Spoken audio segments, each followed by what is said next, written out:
Namaste to all of you. It's Ma Prem Asima here. I'm Tantra therapist and practitioner and I'm spiritual and sexual awakening guide too.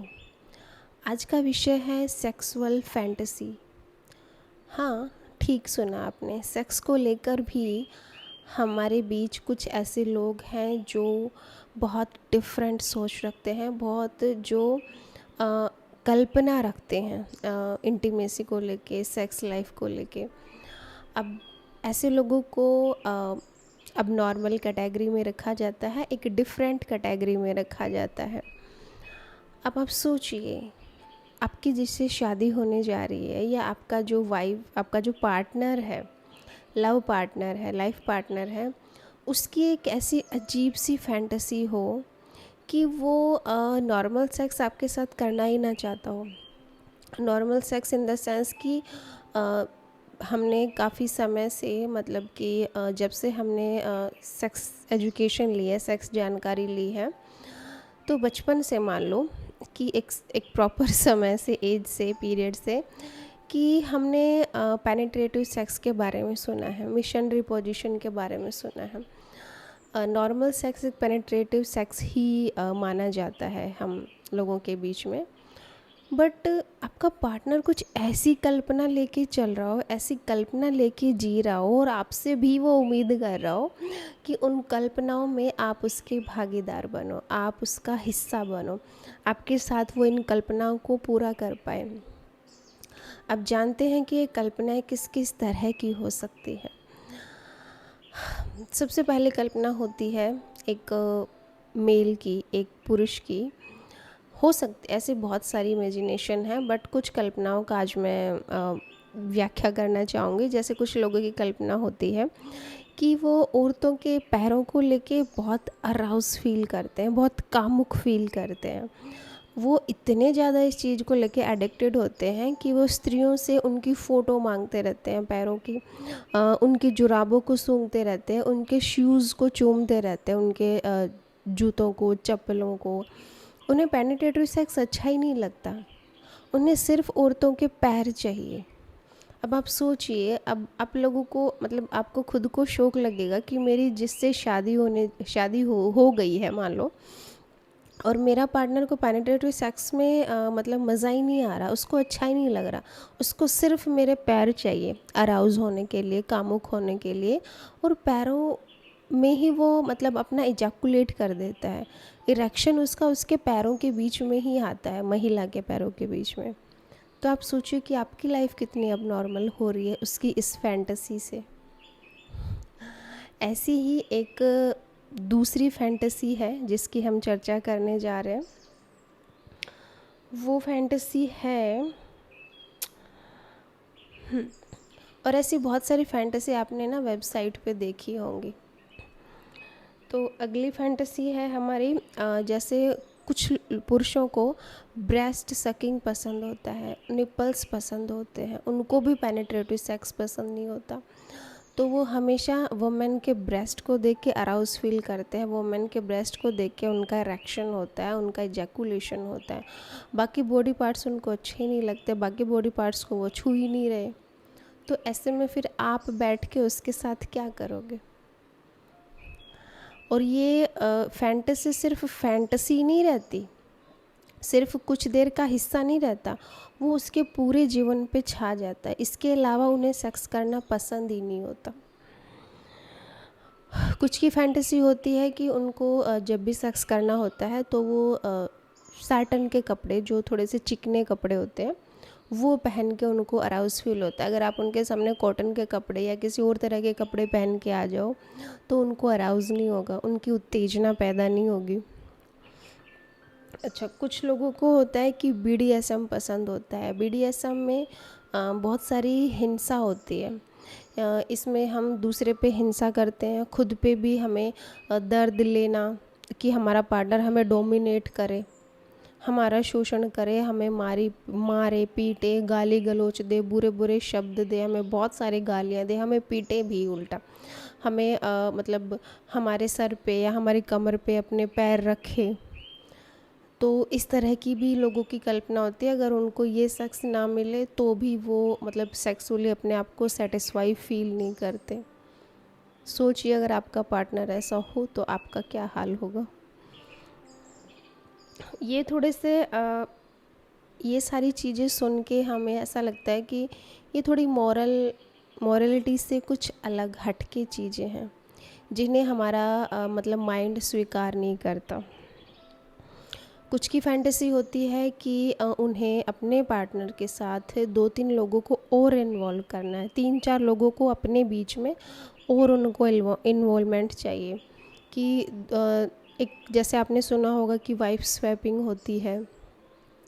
इसके ऊपर बहुत सारी movies भी हैं। जब movie आई थी तो हमें लगता है कि हाँ ऐसा भी होता है, लेकिन यकीन मानिए धीरे धीरे लोगों के भीतर ऐसी फैंटेसी भी चलती हैं और धीरे धीरे लोग छुप छुप के ऐसी फैंटेसी जी भी रहे हैं, ज़बरदस्ती अपने पार्टनर को दूसरे के साथ धकेल देते हैं। कुछ की फैंटेसी होती है कि वो अपने पार्टनर को किसी और के साथ करते हुए देखना चाहते हैं। पुरुषों की फैंटेसी है कि वो अपनी पत्नियों को किसी और के साथ करते हुए देखना चाहते हैं। इसके लिए बाकायदा वो हायर भी करते, किराए पर भी लेते हैं पुरुषों को।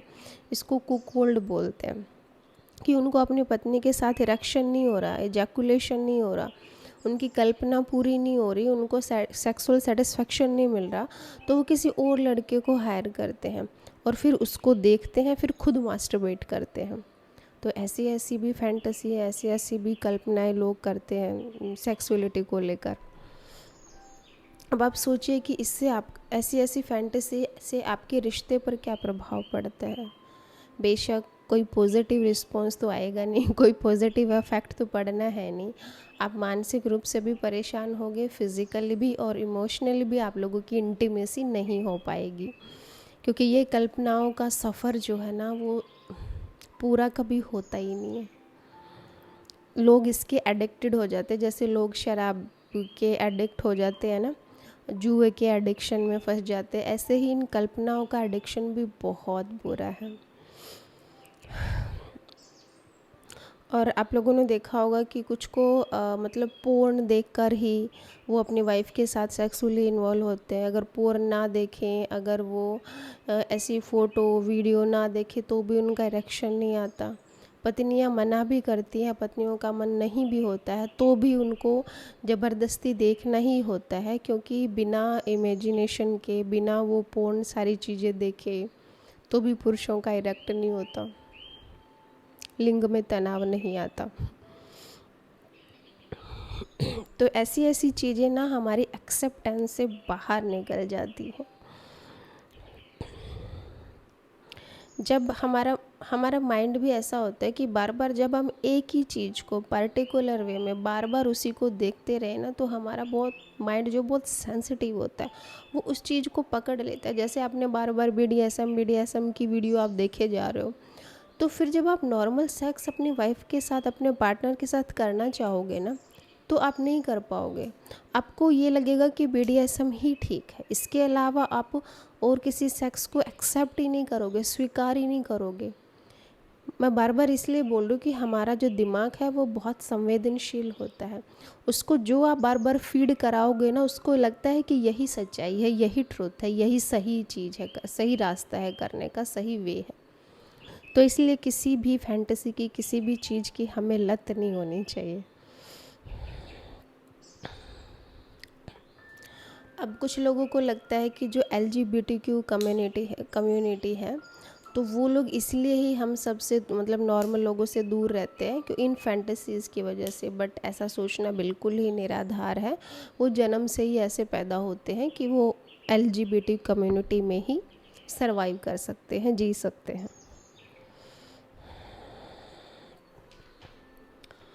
अब अगला है तो ऐसे लोगों को क्या करना चाहिए। तो ऐसे लोगों को सही समय पर साइकोलॉजिस्ट की हेल्प लेनी चाहिए, साइकोथेरेपिस्ट की हेल्प लेनी चाहिए। कई बार हमें लगता है कि ये चीज़ें समय के साथ ठीक हो जाएंगी, पर ऐसा नहीं होता। ये चीज़ें समय के साथ और ज़्यादा बढ़ जाती हैं। और कई बार ऐसा देखने में आता है कि जब लोगों की ये फैंटेसी पूरी नहीं होती ना, तो फिर उन पे मतलब सेक्सुअलिटी इतनी ज़्यादा हावी हो जाती है कि वो अपनी जब बहन को देखते हैं, बेटी को देखते हैं, पत्नी को देखते हैं, माँ को देखते हैं या किसी और अपनी फ्रेंड को, औरत को देखते हैं, तो वो मतलब इमेजिनेशन वो उन पर भी डाल देते हैं। तो इस तरह का व्यक्ति स्वस्थ तो हो ही नहीं सकता मानसिक रूप से। तो इसको डॉक्टर की भाषा में हाइपर सेक्सुअलिटी बोला जाता है। तो इसका सही समय पर इलाज होना बहुत ज़रूरी है। अगर आपके भी नियर बाय आपका पार्टनर ऐसा है, आपका पति ऐसा है, आपका भाई ऐसा है, या फिर लेडीज़ भी हो सकती हैं, अगर ऐसा कोई है तो उसको डॉक्टरी चिकित्सा की बहुत ज़्यादा ज़रूरत है। उसको काउंसलिंग की बहुत ज़्यादा ज़रूरत है, ताकि वो अपने इस पैटर्न को तोड़ सके और एक नॉर्मल लाइफ जी सके, सेक्सुअल लाइफ।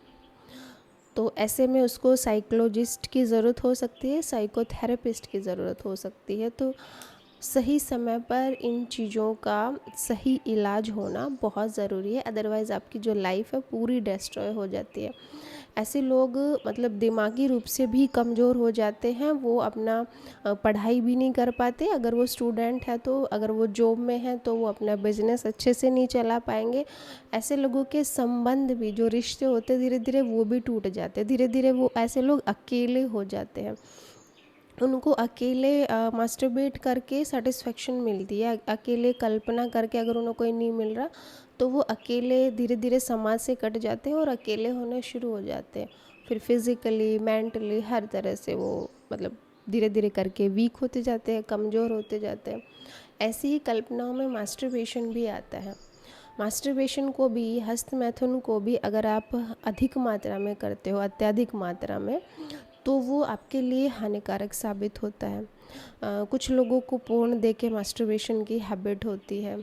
अब वो जब सेल्फ प्लेजर ले रहे हैं, ऐसे व्यक्तियों के जीवन में अगर कोई उनकी पार्टनर आती है तो फिर उनको अपनी पार्टनर के साथ सेक्स करना अच्छा ही नहीं लगता।